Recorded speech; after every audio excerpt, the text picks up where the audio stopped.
Pemirsa, Menteri Sosial Syaifullah Yusuf mengatakan bahwa pemerintah masih terus melakukan verifikasi dan juga validasi terkait data penerima bantuan langsung tunai.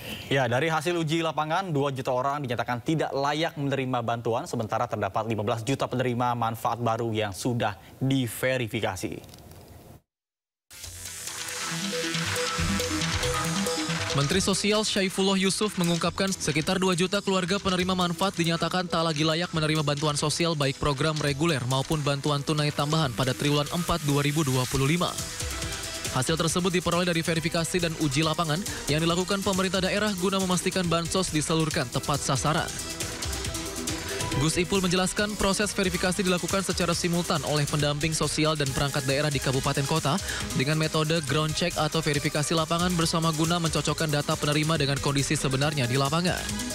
Menurutnya, penyesuaian data ini penting dilakukan karena terdapat lebih dari 15 juta calon penerima baru yang sedang diverifikasi untuk program bantuan sosial reguler maupun bantuan langsung tunai sementara pada Oktober hingga Desember senilai Rp900.000. Memang kami hari-hari ini melakukan uji lapangan.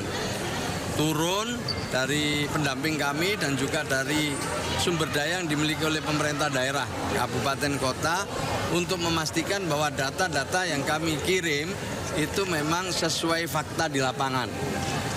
Nah, untuk itu selama 5 hari terakhir ini dilakukan ground check bersama-sama.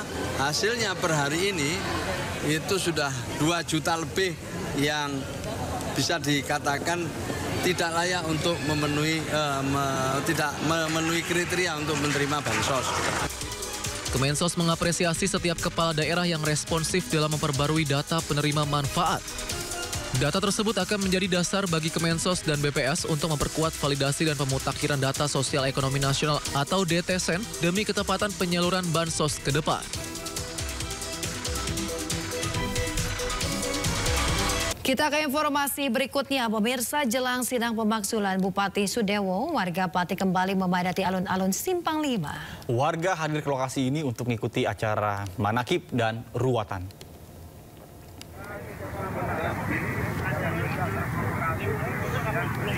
Warga dari berbagai wilayah di Pati memadati alun-alun Simpang 5. Acara ruatan dan manakib jelang sidang pemakzulan sebagai simbol dan harapan perjuangan rakyat Pati untuk memakzulkan Bupati Sudewo.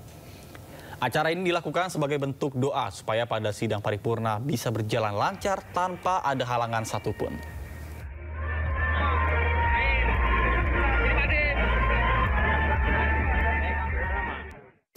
Pemirsa, jelang sidang paripurna pemakzulan Bupati Pati, warga kembali mengirimkan donasi berupa ribuan air mineral dan juga berbagai makanan ringan di depan pendopo Kabupaten Pati. Aliansi Masyarakat Pati Bersatu menyebut bahwa aksi donasi warga tanpa dikomandoi dari pihak manapun. Sumbangan dari warga lagi ya, Mas Nung. Ada sumbangan air mineral ya dari warga untuk persiapan besok rapat sidang paripurna.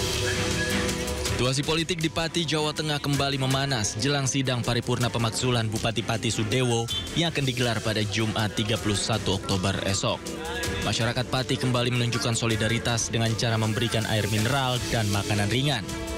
Hingga Kamis siang, ribuan box air mineral sudah memenuhi depan pendopo Kabupaten Pati. Aliansi Masyarakat Pati Bersatu atau AMPB menyebut donasi yang mulai berdatangan sejak Rabu sore kemarin tidak ada komando dan paksaan dari pihak manapun. Untuk bantuan ini tanpa dikomandoi, Pak. Dia datang sendiri karena saya tak yakin orang Pati ini solidaritasnya sangat tinggi. Untuk estimasi masyarakat ini kurang lebih 3.000 sampai 10.000. Harapannya ini semoga anggota Dewan bisa pada datang di rapat paripurna biar terselenggara rapat paripurna itu bisa berjalan dengan baik, Pak. Aliansi Masyarakat Pati juga memastikan warga yang datang untuk mengawal paripurna pemakzulan Bupati Sudewo Jumat besok diperkirakan mencapai 3.000 hingga 10.000 orang. Dari Pati, Jawa Tengah, Vindi Agil, iNews melaporkan. Pemirsa, Bupati Pati Sudewo mulai menuai kontroversi saat mengambil kebijakan menaikkan PBB Pati sebesar 250%. Ya, Bupati Sudewo juga beberapa kali diperiksa KPK terkait dengan dugaan korupsi pembangunan dan pemeliharaan jalur kereta api di Jawa Tengah pada Direktorat Jenderal Perkeretaapian Kemenhub pada tahun 2019-2022.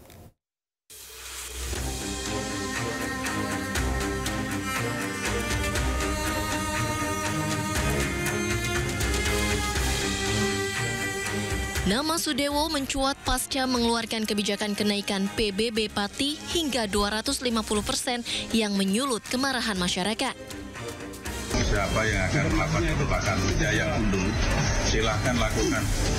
Jangan hanya 5.000 orang, 50.000 orang saja suruh ngerahkan. Saya tidak akan gentar. Alih-alih mendengar aspirasi dan keluhan warganya, Bupati Sudewo malah menantang balik warga yang mengancam akan menggelar demo besar-besaran jika kebijakan kenaikan PBB tetap diambil. Warga Pati yang geram lantaran Bupati dinilai arogan akhirnya menggelar demo besar-besaran di sepanjang jalan utama Pati.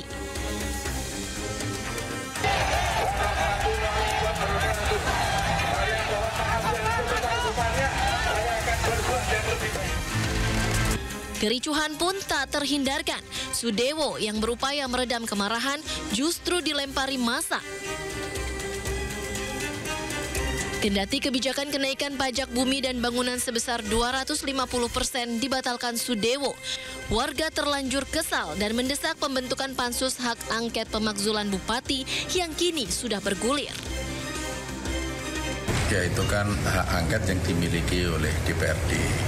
Jadi saya menghormati hak angket tersebut, paripurna tersebut, itu intinya. Kemudian dari tuntutan dari para pengunjuk rasa gimana Pak tanggapannya Pak? Tuntutan kan sudah disampaikan tadi.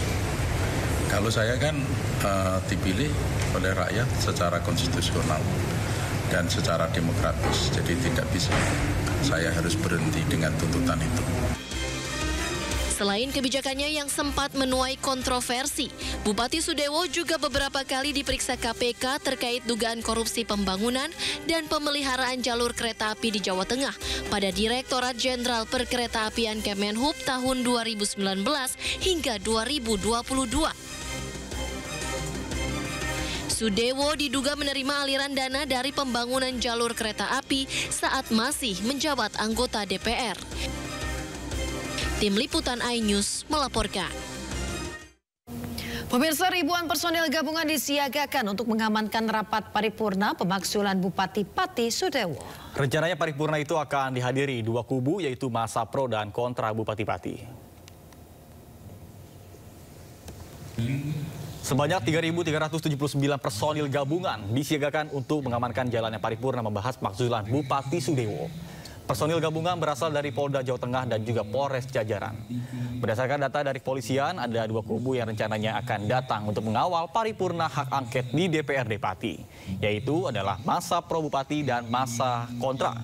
Massa pro Bupati dikerahkan 700 orang dan massa kontra dari masyarakat Pati bersatu sekitar 1.000 sampai dengan 2.000 orang. Yang kita siapkan untuk mengamankan itu seluruh kegiatan ini ya sekitar 3.379 personil. Jadi ini gabungan dari Polda dan juga Polres. Personil atau anggota yang kita siapkan untuk mengamankan itu nanti akan sebanding dengan masyarakat atau massa yang akan hadir di DPR ya dari kedua kubu. Jadi informasi sementara dari kedua kubu akan menghadirkan massa. Tentunya kita harus siap dengan segala konsekuensinya.